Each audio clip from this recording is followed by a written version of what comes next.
창세기 3장 1절에서 13절 공동체 성경 읽기로 듣도록 하겠습니다. 그런데 뱀은 여호와 하나님이 지으신 들짐승 중에 가장 간교하니라. 뱀이 여자에게 물어 이르되 하나님이 참으로 너희에게 동산 모든 나무의 열매를 먹지 말라 하시더냐. 동산 나무의 열매를 우리가 먹을 수 있으나 동산 중앙에 있는 나무의 열매는 하나님의 말씀에 너희는 먹지도 말고 만지지도 말라, 너희가 죽을까 하노라 하셨느니라. 너희가 결코 죽지 아니하리라. 너희가 그것을 먹는 날에는 너희 눈이 밝아져 하나님과 같이 되어 선악을 알 줄 하나님이 아심이니라. 여자가 그 나무를 본즉 먹음직도 하고 보암직도 하고 지혜롭게 할 만큼 탐스럽기도 한 나무인지라. 여자가 그 열매를 따먹고 자기와 함께 있는 남편에게도 주매 그도 먹은지라. 이에 그들의 눈이 밝아져 자기들이 벗은 줄을 알고 무화과 나무 잎을 엮어 치마로 삼았더라. 그들이 그날 바람이 불 때 동산에 거니시는 여호와 하나님의 소리를 듣고 아담과 그의 아내가 여호와 하나님의 낯을 피하여 동산 나무 사이에 숨은지라. 여호와 하나님이 아담을 부르시며 그에게 이르시되 내가 어디 있느냐? 내가 동산에서 하나님의 소리를 듣고 내가 벗었으므로 두려워하여 숨었나이다. 누가 너의 벗었음을 내게 알렸느냐? 내가 네게 먹지 말라 명한 그 나무 열매를 내가 먹었느냐? 하나님이 주셔서 나와 함께 있게 하신 여자, 그가 그 나무 열매를 내게 주므로 내가 먹었나이다. 여호와 하나님이 여자에게 이르시되 네가 어찌하여 이렇게 하였느냐? 뱀이 나를 꿰므로 내가 먹었나이다. 아멘. 13절까지 보겠습니다. 할렐루야. 네, 우리 좌우로 앞뒤로 또 누가 오셨나 한번 보시면서 사랑합니다, 축복합니다. 또 우리 가정에서도 가족끼리 한번 인사해 주시죠. 네, 한 주간 잘 지내셨습니까? 우리가 기도한 대로 청년부가 월요일에 여름 수련회를 잘 마치고 돌아왔습니다. 그래서 우리 2022년 3년 만에 그동안 이제 온라인으로만 진행했는데 3년 만에 이렇게 모였던 여름 성경학교 수련회가 잘 마쳐졌습니다. 기도해 주시고 또 함께 힘 모아 주시고 봉사해 주신 모든 분들께 또 깊이 감사 말씀드립니다. 오늘부터 이제 수요일에 하나님의 질문 이제 시리즈 할 텐데 오늘은 첫 번째로 네가 어디 있느냐라는 말씀 창세기 3절부터 3장으로 시작하도록 하겠습니다. 오늘은 이제 하나님의 질문으로 시작하니까 하나님의 질문이 주제니까 여러분한테 질문을 드리면서 시작할게요. 여기 우리 교회학교 아이들도 왔으니까 아마 맞출 수 있을 거예요. 질문할게요. 퀴즈예요. 예. 도둑들이 제일 좋아하는 아이스크림이 뭔지 아세요? 도둑들이 제일 좋아하는 아이스크림. 예. 도둑들이 제일 좋아하는 아이스크림은 보석바. 그럼 도둑들이 제일 싫어하는 아이스크림 뭘까요? 예, 그건 다 아시네요. 누가바. 예, 누가바입니다. 어른들을 위해서 하나 더. 이 담임 목사가 힘듭니다. 이런 것까지 검색해서 우리 성도님들을 위해서.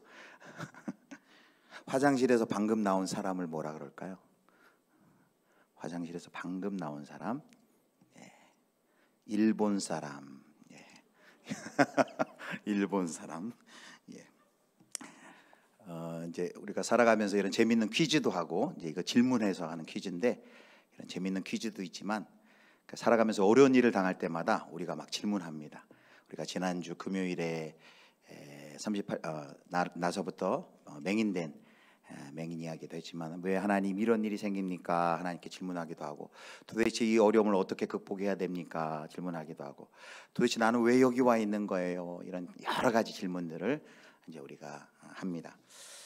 질문하는 신앙은 중요한 것 같습니다. 무턱대고 믿으라라고 우리가 어려서부터 좀 그렇게 배운 경향이 있는데 무턱대고 믿는 것이 바로 믿음이 아니라 하나님께 질문하는 믿음, 오히려 그것을 통해서 하나님을 더 알아가게 되고 그리고 우리 신앙이 점점 더 성숙해 나갈 수 있습니다. 그래서 질문이 참 중요한데 근데 우리 인간들이 하나님께 하는 질문들은 되게 우리의 유한함 가운데 하는 질문들이에요. 우리가 지혜가 부족하고 또 하나님의 큰 뜻을 잘 알지 못하고 또 하나님의 목적을 알지 못하기 때문에 우리가 그런 질문들을 통해서 이렇게 눈앞에 눈앞에 비늘이 벗겨지듯 이제 한 걸음 한 걸음 알아가게 되죠. 그런데 하나님도 우리를 향해 질문하시죠. 성경에 보면 그 하나님의 질문이 참 많습니다. 이제 오늘 본문에 나오는 질문이 우리 인간들을 향한 첫 번째 질문인데요. 우리 인간들이 하나님께 하는 질문과 하나님이 우리에게 하는 질문은 결이 좀 다르죠.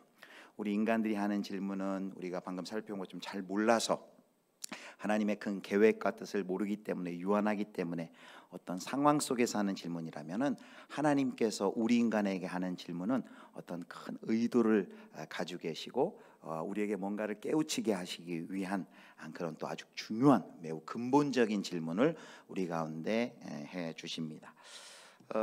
그래서 마치 하나님께서 해주시는 질문은 생장점을 터뜨린다는 그런 표현이 있는데 그 질문을 통해 우리가 직접 대답을 주실 때도 있지만 그 질문을 받아들이고 고민하고 생각하고 하면서 신앙이 점점 더 성장해 가고 또 새로운 차원의 하나님을 만나는 데까지 우리를 인도하는 그런 역할을 합니다.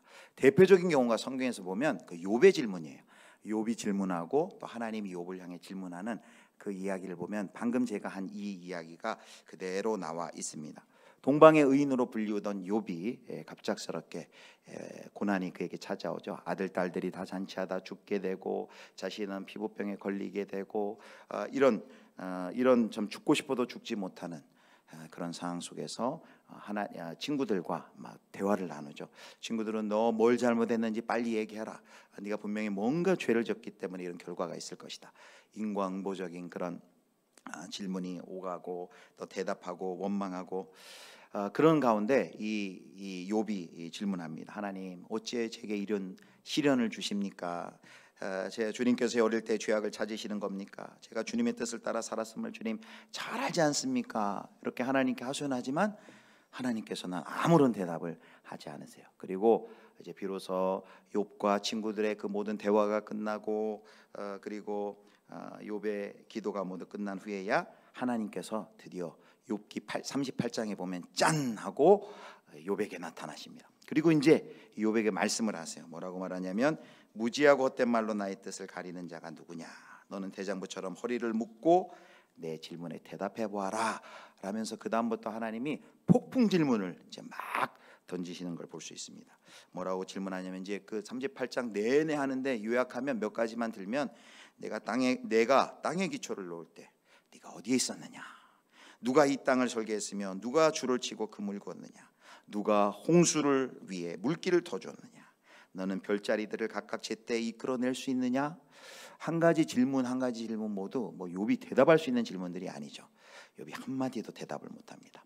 그런데 38절에 이 하나님의 욥을 향한 이 모든 질문이 마친 다음에 욥이 크게 깨달은 게 있습니다. 그래서 욥이 이제 42장 3절부터 6절까지 이렇게 대답합니다. 새번역 성경으로 좀 알기 쉽게 이해하려고 새벽 성경으로 준비했는데요. 제가 읽어드리겠습니다. 잘 알지도 못하면서 감히 주님의 뜻을 흐려놓으려 한 자가 바로 저입니다. 깨닫지도 못하면서 함부로 말을 하였습니다. 제가 알기에는 너무나 신기한 일들이었습니다. 주님께서 말씀하셨습니다. 들어라, 내가 말하겠다. 내가 물을 터이니 내게 대답하여라 하셨습니다. 주님이 어떤 분이시라는 것을 지금까지는 제가 귀로만 들었습니다. 그러나 이제는 제가 제 눈으로 주님을 뵙습니다. 그러므로 저는 제 주장을 거두어 드리고 티끌과 잿더미 위에 앉아서 회개합니다. 이 욥이 이 고난의 과정을 통해서 그리고 긴 시간을 통해서 그리고 이 하나님의 질문을 통해서 새로운 차원으로 그의 신앙이 들어가는 걸 볼 수 있어요.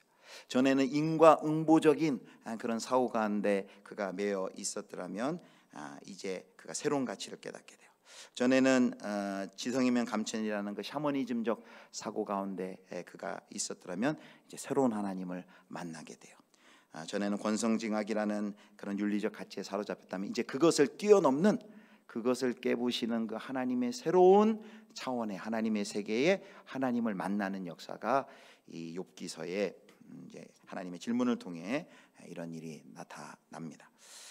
그래서 이제 오늘부터 나눌 이제 하나님의 질문 이 시리즈를 통해 우리가 이제 그리스도인으로 살아가는 동안에 하나님께서 우리의 삶의 여러 정황 속에서 상황 속에서 우리 가운데 던지시는 질문들을 우리가 살펴볼 것입니다. 그래서 이 질문들을 우리가 받아들고 이 질문에 답을 하고 이 질문에 반응할 때 우리가 더 하나님의 마음을 깨닫게 될 것이고 또 하나님께 더 가까이 나아가게 될 것이고 또 하나님과 더 깊이 교제하게 될 것이고 그리고 우리의 그 오염되었던 하나님 나라의 가치 이외의 세상의 가치로 물들었던 우리의 가치들이 더 정결케 되고 그리고 신앙의 성숙으로 나아가게 될 것입니다. 이 하나님의 질문 시리즈를 함께 우리가 또 듣고 묵상하고 기도할 때 이런 새롭게 하나님을 만나는 은혜가 우리 모두에게 있기를 주님의 이름으로 축원합니다. 자, 오늘 성경에 나온 이제 하나님의 인간을 향한 첫 번째 질문은 바로 창세기 3장에 나와요. 창세기 3장 뭐 여러분 다 아시는 것처럼 바로 인류가 처음으로 이제 범죄하는 그 장면 가운데 우리가 있습니다. 여기 이제 뱀이라고 나오는데 이제 사탄이 사람을 유혹하기 위한 도구로 사용했죠. 사탄의 하수인 대변자 노릇을 하는데 이 뱀이 유혹을 합니다. 이 창세기 3장에 그런 우스갯소리가 있어요. 만일 아담이 한국 사람이었다면 인류가 범죄하지 않았을 것이다. 뱀이 나타나서 말하면 이 한국 사람이 워낙 뱀을 좋아하잖아요. 뱀이 말을 안 해 해가지고 뱀을 잡아가지고 먹었을 거다. 그래서 범죄할 일이 없었을 것이다. 뭐 이런 농담도 합니다. 그런데 이제 농담은 그런데 이제 성경 속에 아담과 하와는 이 뱀의 유혹을 이기지 못하고 하나님께서 금하신 선악을 알게 하는 나무를 이제 따먹었습니다. 하나님을 반역하게 되었고 그 결과 이제 하나님의 심판을 받게 되고 에덴 동산에 추방되죠. 그런데 그때 이제 하나님께서 범죄한 아담과 하와를 찾아와서 질문하셨습니다. 그 첫 질문이 3장 9절에 나와 있습니다. 자, 9절 말씀 우리 하나님의 첫 질문 같이 읽겠습니다. 시작. 여호와 하나님이 아담을 부르시며 내가 어디 있느냐. 여러분 한번 따라해 주십니까? 아담아 내가 어디 있느냐. 아담아 내가 어디 있느냐 이렇게 질문하셨습니다. 아담에게 왜 이런 질문하셨을까요? 아담이 정말 어디에 있는지 몰라서 하나님이 어디 숨었나 못 찾겠다 깨꼬리 그래서 찾다가 못 찾으니까 이렇게 하실 리는 없겠죠. 하나님이 다 알고 계시고 또 왜 숨었는지도 알고 계시는데 하나님께서 아담아 네가 어디 있느냐라고 질문을 하십니다. 왜 이렇게 이 질문하셨을까? 이제 오늘 세 가지 정도로 그 질문의 의미를 우리가 함께 살펴보려고 합니다. 자, 이제 첫 번째인데요. 첫 번째, 네가 어디 있느냐라고 묻는 질문은 네가 어디 있느냐라고 묻는 질문은 정체성과 연관된 질문이에요. 첫 번째는 이거는 마치 어떤 것과 똑같은 질문이냐면 너는 도대체 누구냐라는 질문하고 같아요. 이것은 아담의 정체성에 대한 질문입니다. 아담아 너 누군 줄 아니? 네가 누군 줄 알고 너가 지금 그렇게 하고 있니? 이런 뜻이에요. 자, 여러분 아담이 누구예요? 아담이 하나님께서 지으신 모든 창조물 중에 최고의 걸작품, 최고의 작품이었어요. 아주 특별한 존재로 지어졌어요. 창세기 이제 창조기사를 보면 1장과 2장을 보면 모든 다른 피조물들은 하나님이 말씀으로 말씀하셨더니 그대로 되었더라. 뭐 예를 들면은 빛이 있으라 하면 빛이 생기고 또 바다와 땅들을 향해 그 생물들을 내놓으라 하면 물고기 또 육지의 동물들이 생겨요. 그런데 인간을 창조하실 때는 하나님이 굉장히 신중하게 하십니다. 그래서 1장 창세기 1장 26절 27절에 보면 그 인간을 창조하실 때 하나님이 어떻게 하셨는지 특별히 기록이 되어 있는데 자 보겠습니다. 하나님이 이르시되 우리의 형상을 따라 우리의 모양대로 우리가 사람을 만들고 그들로 바다의 물고기와 하늘의 새와 가축과 온 땅과 땅에 기는 모든 것을 다스리게 하자 하시고 27절 같이 읽습니다. 하나님이 자기 형상 곧 하나님의 형상대로 사람을 창조하시되 남자와 여자를 창조하시고 아멘.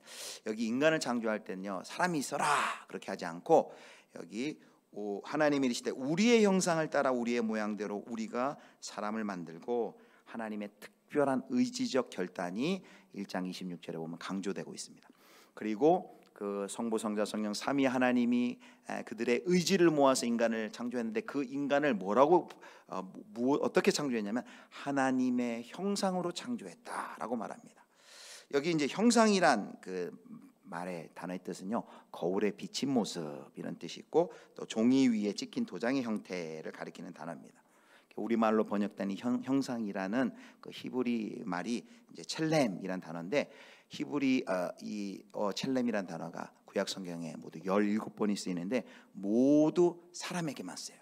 그 말은 무슨 말이냐면 하나님이 만드신 모든 피조물 중에 유일하게 인간만이 하나님의 형상으로 창조되었다. 그리고 하나님의 형상으로 창조된 그 여섯째 날 그 모든 창조물들을 창조를 마치신 후에 1장 31절에 보면 다른 날과는 달리 이렇게 인간들을 보면서 이렇게 말씀하세요. 하나님께서 보시기에 심히 좋았더라, 매우 좋았더라, 이렇게 말씀하십니다. 그럼 1장 26절, 27절, 1장 30절 합하면 무슨 뜻이 돼요?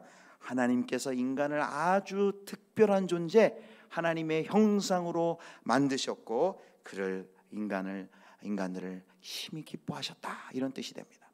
사랑하는 성도 여러분, 이게 사실 아담의 정체성이에요. 아담이 누구라고요? 하나님이 만드신 모든 피조물 중에서도 특별한 존재, 하나님의 형상. 모든 다른 피조물들은 하나님의 형상이 아니에요. 그런데 아담 하와만큼은 인간을 하나님의 형상으로, 특별한 존재로, 그리고 하나님이 심히 기뻐하는 존재로 창조하셨어요. 이것이 이 아담과 하와, 인간의 정체성이죠. 그럼 여기 하나님의 형상이 무엇이냐, 조금 더 그 아담과 하와가 가진 정체성을 우리가 확인하려면 그 하나님의 형상이 뭐냐라는 걸 질문해야 되겠죠.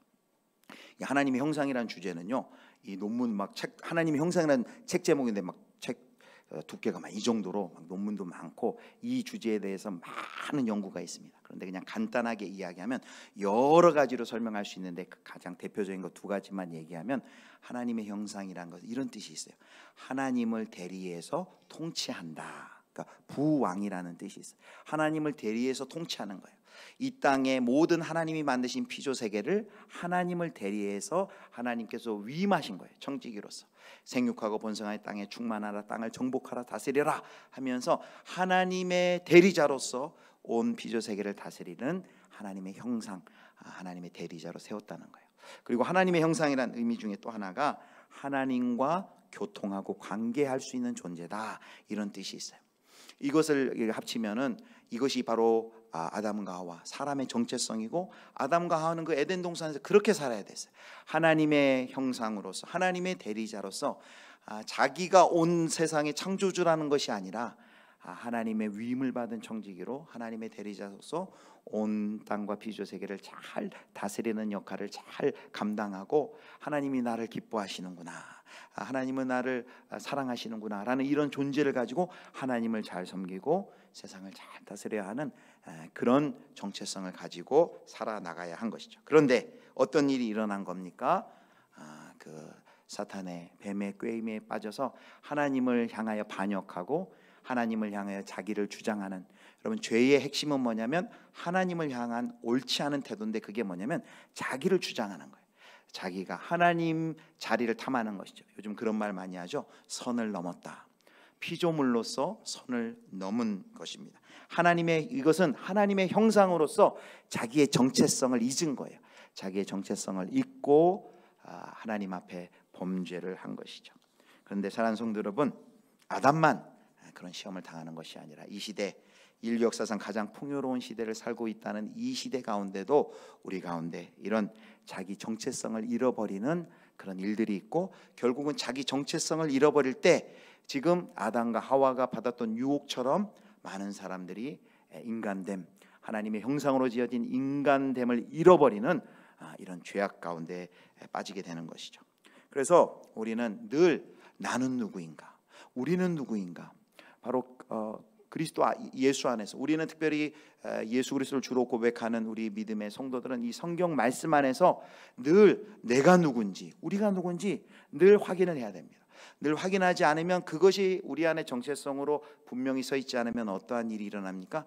세상이, 문화가, 광고가, 영화가, 노래가, 이 세상의 모든 그 문화의 방향이 그 세상이 주는 새로운 가치관, 새로운 정체성으로 자꾸 우리를 현혹합니다. 성경이 주는 가치관이 아니라, 성경이 너는 보배롭고 존귀한 자야, 하나님의 형상이야, 하나님이 기뻐하시는 자야, 무엇을 해서가, 무엇을 이루어서가 아니라. 그런데 이 세상은 뭐라고 얘기합니까? 누가 귀하다 그래요? 차를 좋은 것 타는 사람. 예전에 실제로 이렇게 어떻게 지내냐 물어봤더니 이렇게 대답했습니다 하면서 어떤 종류의 그 좋은 차를 이렇게 그 차키를 흔드는 광고도 있었어요. 그러니까 좋은 차를 타야 성공한 인생, 어떤 좋은 동네 지역에 살아야 성공한 사람, 명품 백을 매야만 가치 있는 존재, 뭐 이런 식으로 어떤 나의 정체성, 어떤 나의 가치가 어떤 나의 소유나 어떤 나의 사회적인 지위나 위치 이런 것으로 결정되게끔 이 세상이 계속해서 우리를 향해 유혹을 해 나간다는 것입니다. 그래서 하나님께서 우리에게 묻습니다. 내가 어디 있느냐라는 질문은 너 도대체 누구냐라는 거예요. 너는 누구냐? 너가 누군 줄 아니? 너가 누군 줄 알고 그러한 일을 하는 거냐? 라고 아담에게 얘기하는 것이죠. 우리가 누구라고요? 하나님의 형상으로 창조된 하나님의 특별한 존재, 한 사람 한 사람이 상품이 아니라 하나님의 걸작품, 남과 비교할 수 없는 한 사람 한 사람, 지문이 똑같은 사람 없고요. 그 존재 자체가 귀한, 무엇을 해서 업적을 이루어야지 칭찬 듣고 참 가치 있다 그런 인생이 아니라 하나님 앞에 한 사람 한 사람이 존귀한 존재라는 것이 바로 이것이 우리의 정체성이고, 바로 이것을 하나님 앞에 내가 누구인지를 알 때, 그래서 예수님께서도 이 땅에서 공생의 사역을 하면서 세례받으실 때 하늘로부터 들려온 그 음성, 이는 내 사랑하는 자니 내가 저를 기뻐하노라, 그 하나님의 앞에서의 하나님과의 관계 속에 그 분명한 정체성을 가지고 계셨어요. 사랑하는 성도 여러분, 저와 여러분이 이 정체성에 분명히 사로잡혀 있을 때, 우리의 정체성은요 세상의 어떤 가치, 세상의 어떤 소유, 위치에 따라 결정되는 것이 아니라 그리스도 예수 안에서 저와 여러분의 가치, 저와 여러분의 정체성이 이미 선물로 주어진 줄 여러분 믿으시길 바랍니다. 어떤 우리가 가지고 있는 돈, 어떤 위치에 따라 우리 정체성이 왔다 갔다 하는 게 아니에요. 제가 얼마 전에 아주 놀라운 기사를 봤어요. 어떤 기사를 봤냐면은 중앙일보 2022년 5월 1일자 인터넷판에 나와 있는데요. 제목이, 첫 번째 그림 한번 보여주세요. 제목이 뭐냐면은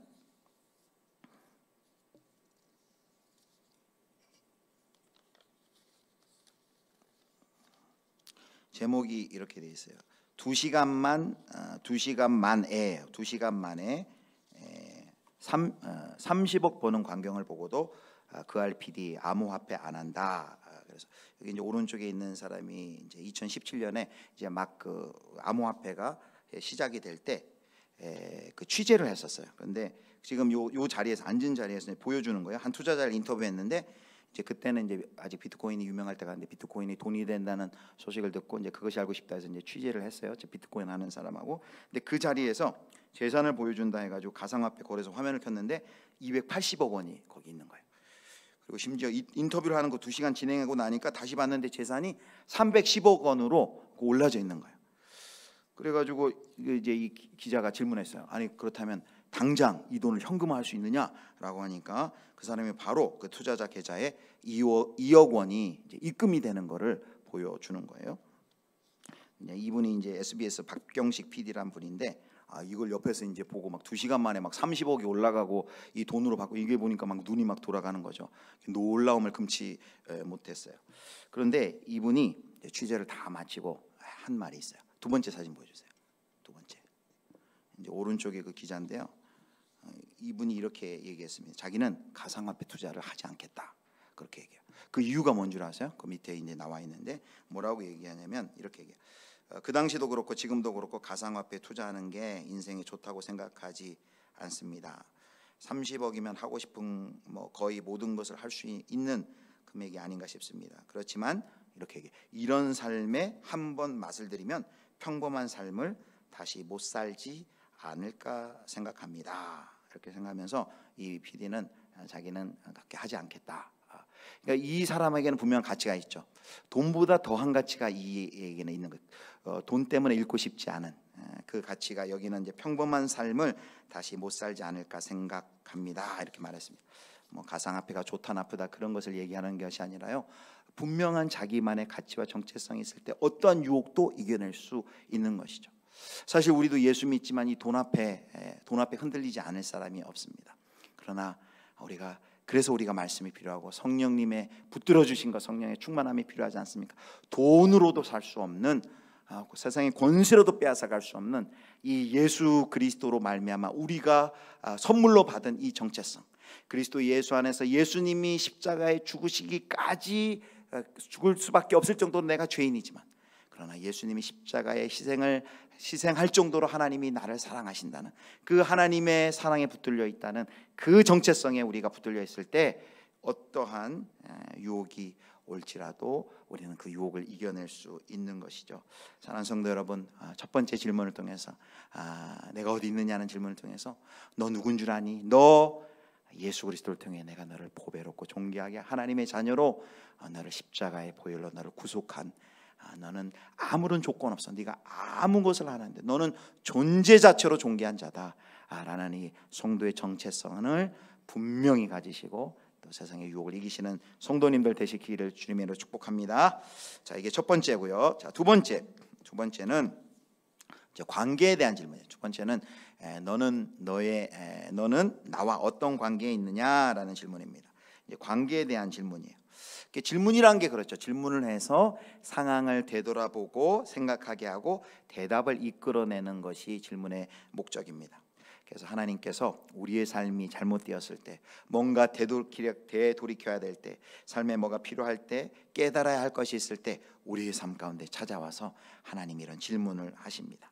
자, 그렇기에 여기 내가 어디 있느냐라는 이 성경에 나오는 첫 번째 인류를 향한 첫 번째 질문은 우리에게 뭘 깨우쳐 주기 위함이요?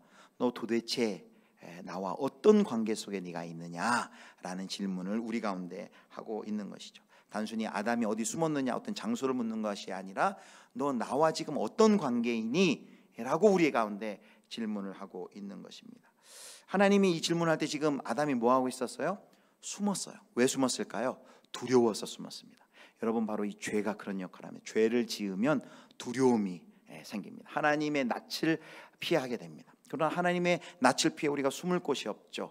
기껏 숨은 데가 숲을 뒤입니다. 하나님이 다 알고 계셨죠. 저녁이면 교제할 시간, 이전에는 하나님과 함께 동행하고 하나님과 함께 산책을 하면서 친밀히 교제해야 할 아담과 하와가 지금 죄를 지은 이후에는 하나님을 두려워하며 숨어 있습니다. 하나님과의 관계가 죄 때문에 지금 완전히 끊겨져 있는 것이죠. 하나님과의 관계가 끊어져 있습니다.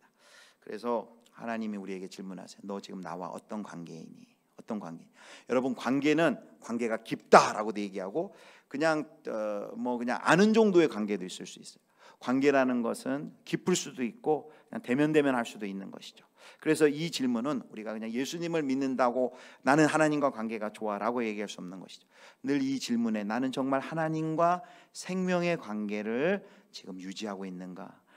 그 하나님과 나 사이에 그 생명이 흘러가고 있는가를 우리가 늘 점검해 봐야 됩니다. 독일 루터교회 목사이자 그리고 나치에 저항했던 행동주의 신학자인 디트리트 본헤퍼 목사님이 이런 이야기를 했어요. 기독교는 종교가 아니다. 또 다른 분들도 비슷한 말을 했는데 종교가 아니고 라이프 스타일도 아니고 신념도 아니다. 그 이상이다. 그럼 기독교가 무엇이냐라고 했을 때 기독교는 종교가 아니다. 기독교는 하나님과의 만남이다. 이렇게 얘기했어요. 여러분, 여기 많은 깊은 뜻이 있어요. 기독교는 종교가 아니다. 여러분, 종교가 아니다라는 건 무슨 뜻일까요? 우리가 종교와 기독교, 불교, 유교, 이슬람교 분류할 때 그 종교를 쓰지만 엄밀히 얘기하면 이 땅의 많은 종교는 사람이 만든 거예요. 사람이 하나님을 향해 가는 것이 종교예요. 그런데 복음 또는 기독교는 뭡니까? 하나님이 우리를 찾아온 것이 바로 복음이고 기독교입니다. 종교는 이렇게 얘기해요. 나는 순종한다. 그러므로 용납받는다. 이게 바로 종교의 그 메커니즘의 구조예요. 내가 순종함으로 하나님께 신에게 내가 받들여짐을 받는다는 자력 구원, 이것이 종교예요. 그런데 우리 복음 기독교는 무엇입니까? 나는 용납받았다. 그러므로 나는 순종한다 하는 거예요. 그래서 우리가 순종하려는 것이 하나님께 복받기 위해서, 하나님께 구원을 선물로 받기 위해서가 아니에요.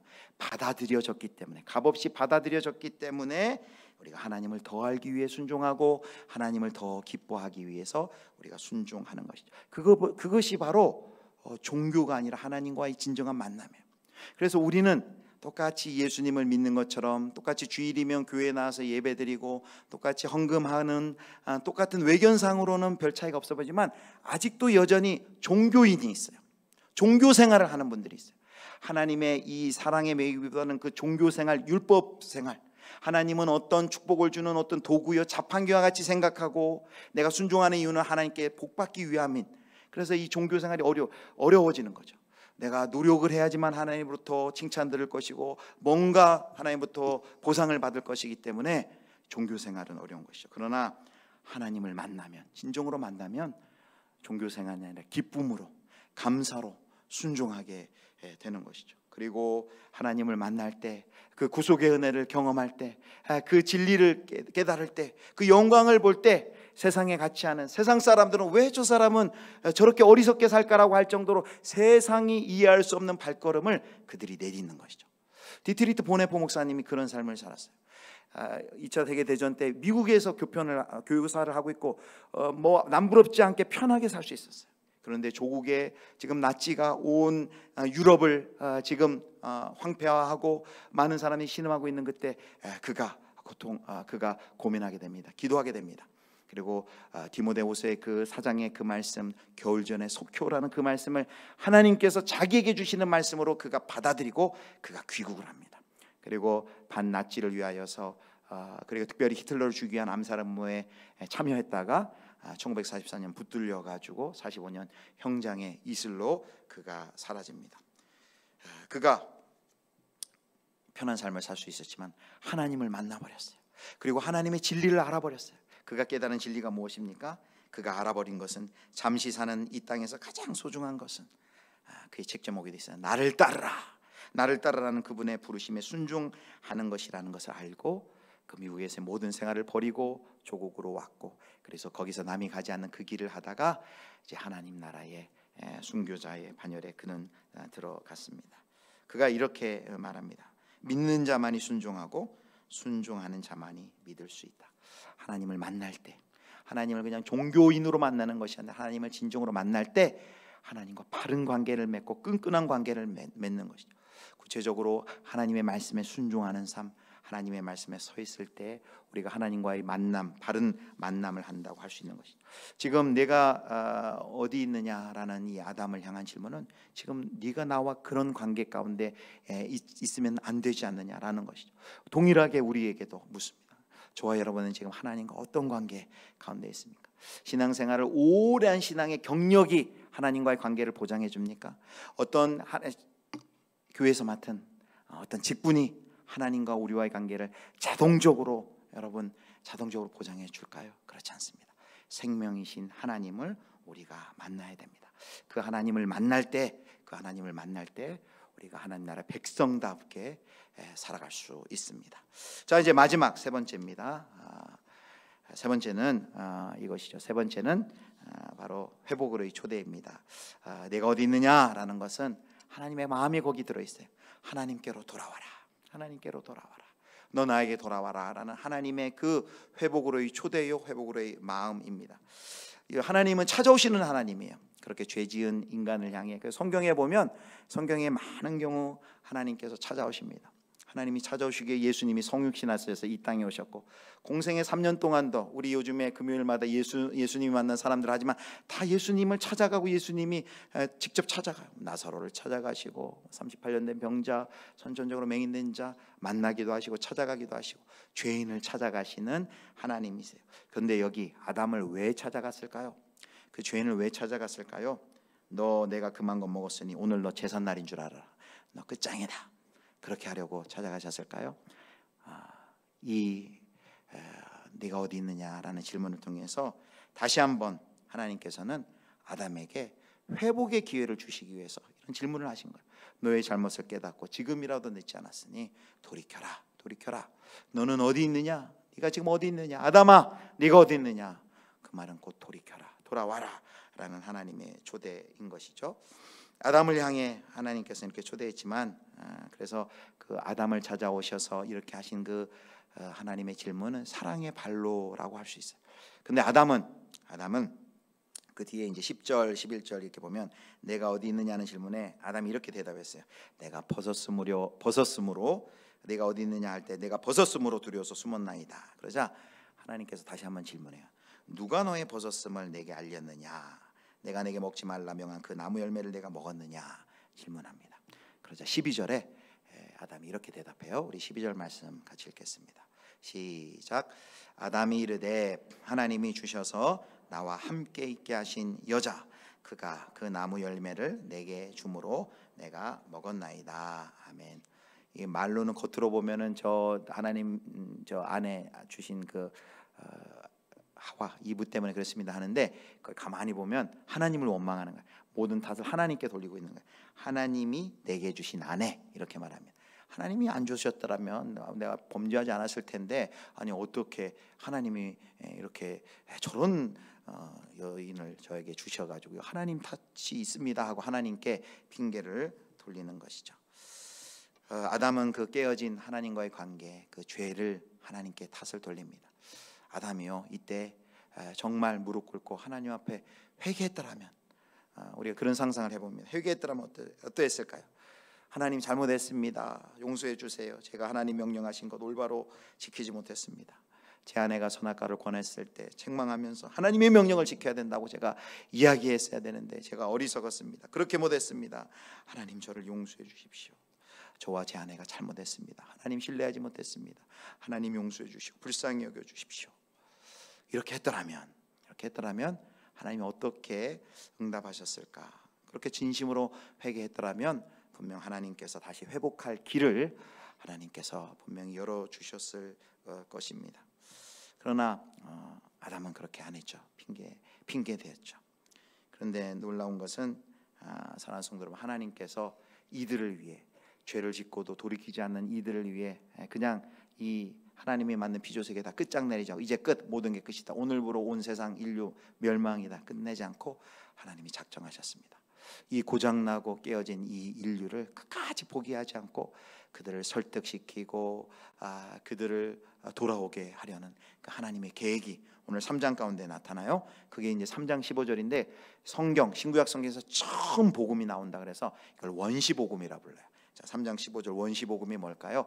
여기 예수 그리스도의 빛이 비칩니다. 우리 같이 읽습니다. 시작.